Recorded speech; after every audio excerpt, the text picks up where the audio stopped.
As you may have seen in the previous videos, using the logarithmic scale pH, pOH, and pK will allow us to approximate numbers so that we know ranges of concentrations.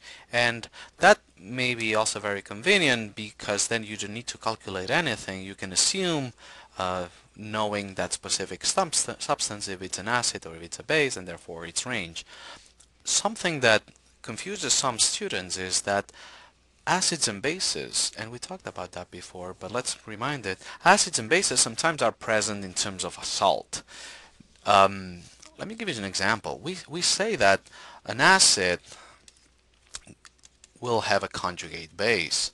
In this case, the conjugate base is this A negative, sorry.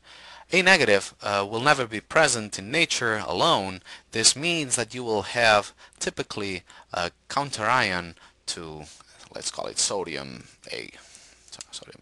This means that this base is present in form of a salt. Let me give you an example. When we talk about hydrofluoric acid is a weak acid because it gives a weak conjugate base. Sometimes you will see sodium fluoride, and sodium fluoride is actually a base, but you may have to see first that sodium fluoride as an ionic substance completely dissociates as sodium and fluoride, and this fluoride is the base that will react in water and will provide hydroxide ions in the solution. Okay, so knowing this, it's good to identify these salts and identify them as acid, bases, neutral, strong, or weak. Okay, and therefore once we do that, we'll be able to assign a specific range of pH. For example, this is a salt, but this is a strong base. Okay, therefore, from a strong base, expect the pH to be equal to, well, the pH by definition is negative log of H3O plus, right? If the pOH in this case will be 0, so that the pH will be 14. Okay, so the range of pH is this one here. I'm going to write range 5. Okay, magnesium sulfate. Magnesium sulfate is another salt that gives magnesium and sulfate.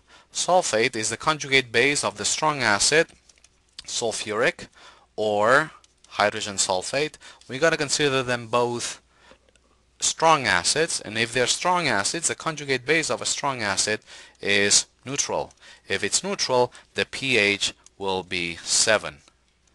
So the range of pH will be 7. Sodium nitrite. Sodium nitrite is another base. Sodium nitrite gives the ion nitrite, and nitrite is a weak base because it's a conjugate base of the weak acid, nitrous acid.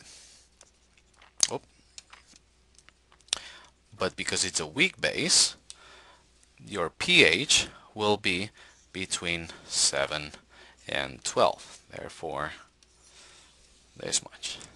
Ammonium chloride. Ammonium chloride, careful here, may not be straightforward to separate this salt. This is an ammonium ion, which is the conjugate acid of ammonia, and as an acid it will deliver hydronium ions in solution.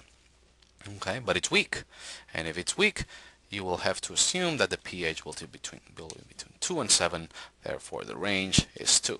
Okay, and finally you have sodium hydrogen sulfate, which gives sodium and hydrogen sulfate. Hydrogen sulfate is a strong acid. We will consider that strong acid even though it has an equilibrium around 1, but compared to the other weaker acids, we will assume that this is a strong acid. Okay, therefore the pH will be lower than 2.